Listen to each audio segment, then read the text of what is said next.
गजल ने लगाया दुआ पर चोरी का इल्ज़ाम। जी हाँ दोस्तों, जी टीवी पर आने वाले एपिसोड रब से है दुआ में दिखाया जाता है कि दुआ ने जो नई नौकरानी रखी है उसको वो घर का काम काज बता रही होती है। तभी हिना बीच में बोलती है और कहती है कि तुम इसी लायक ही हो क्योंकि खाना बनाने में तुम्हारा कोई हाथ नहीं पकड़ सकता। तो हैदर गुस्से से कहता है कि अम्मी आप चुप रहिए तो अच्छा होगा, वरना मैं बात अगर छेड़ूंगा तो बहुत लंबी जाएगी। तो हिना चुप हो जाती है। तभी अचानक रफ़ी आता है और बहुत ही खुश होकर बताता है कि हैदर डिज़ाइन को बहुत बड़ा कॉन्ट्रैक्ट मिला है जिसका इंतज़ार कई बरसों से था। ये सुन के दुआ और हैदर एक दूसरे को गले लगा लेते हैं और कहते हैं कि हमारा सपना पूरा हो गया। तभी गजल को गुस्सा आ जाता है और वो कहती है कि जब सारे काम दुआ ही करती है तो क्या बाकी लोग आके वहाँ पे मक्खी मारते हैं और ऐसे गले लगी है जैसे कब से बेताब है। तो तुरंत दुआ गुस्से में हैदर को धक्का दे देती है और कहती है कि आपकी हिम्मत कैसे हुई मेरे करीब आने की। तो हैदर कहता है कि दुआ आज तो सब भूल जाओ, आज तो कितनी बड़ी खुशी का दिन है। तो दुआ कहती है क्या भूलूं आपकी बेवफाई। चलो अगर मैं भूल भी जाऊं तो क्या आप गजल को भूल सकते हैं, उसे अपनी ज़िंदगी से निकाल सकते हैं। तो गजल कहती है क्या मैं कोई खिलौना हूँ, तुम्हारी इतनी हिम्मत जो मुझे कहोगी। मैं कोई खिलौना नहीं हूँ जिसे जब चाहा खेला और जब चाहा छोड़ दिया। तो दुआ कहती तुम चुप बैठो, तुम्हें पूरा दिन कोई काम काज तो रहता नहीं है और ऊपर से तुम्हारी सास ने तो तुम्हारे खिलाफ बोलने की नई नई पीएचडी कर रखी है। दोनों लोग वही करो। ये सब देख के हैदर जाने लगता है। तो हिना कहती है कि ये सब ठीक है बेटा, लेकिन अगर कुछ लोग इस घर से चले जाएं तो मनहूसियत चली जाए इस घर से। हैदर दुआ से 5 लाख रुपए मांगता है नए कॉन्ट्रैक्ट में लगाने के लिए। जैसे ही रूहान पैसों की बात सुनता है वो डर जाता है क्योंकि उसने कल ही पैसे चोरी किए हैं।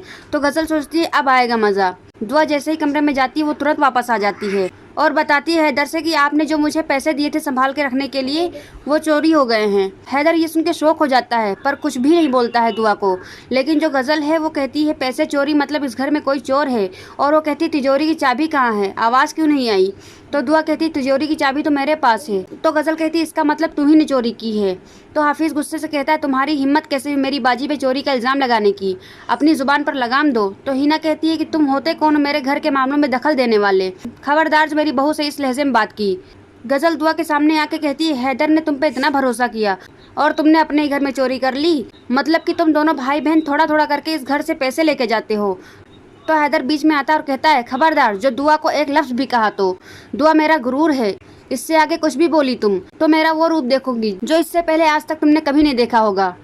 तभी हैदर गजल का हाथ पकड़ के घसीट के लेके जाने लगता है। तो हिना कहती है बेटा गजल की हालत तो देख। तो हैदर कहता है अम्मी आप चुप बैठिए और सारे गहने निकाल के गजल को दिखाने लगता है और कहता है ये सभी घर वाले के गहने हैं जो कि दुआ ने खुद रखे हैं, इसमें से आज तक एक भी चीज गायब नहीं हुई है जो कि ये करोड़ों के हैं। और तुम दुआ पर 7 लाख की चोरी का इल्जाम लगा रही हो। दुआ पे मुझे पूरा भरोसा है, वो ऐसा कभी नहीं करेगी। तो गजल अपने मन में सोचती है ये तो पासा ही उल्टा हो गया, मैं तो हैदर को दुआ के खिलाफ करना चाहती थी। और एपिसोड यहीं पर खत्म हो जाता है।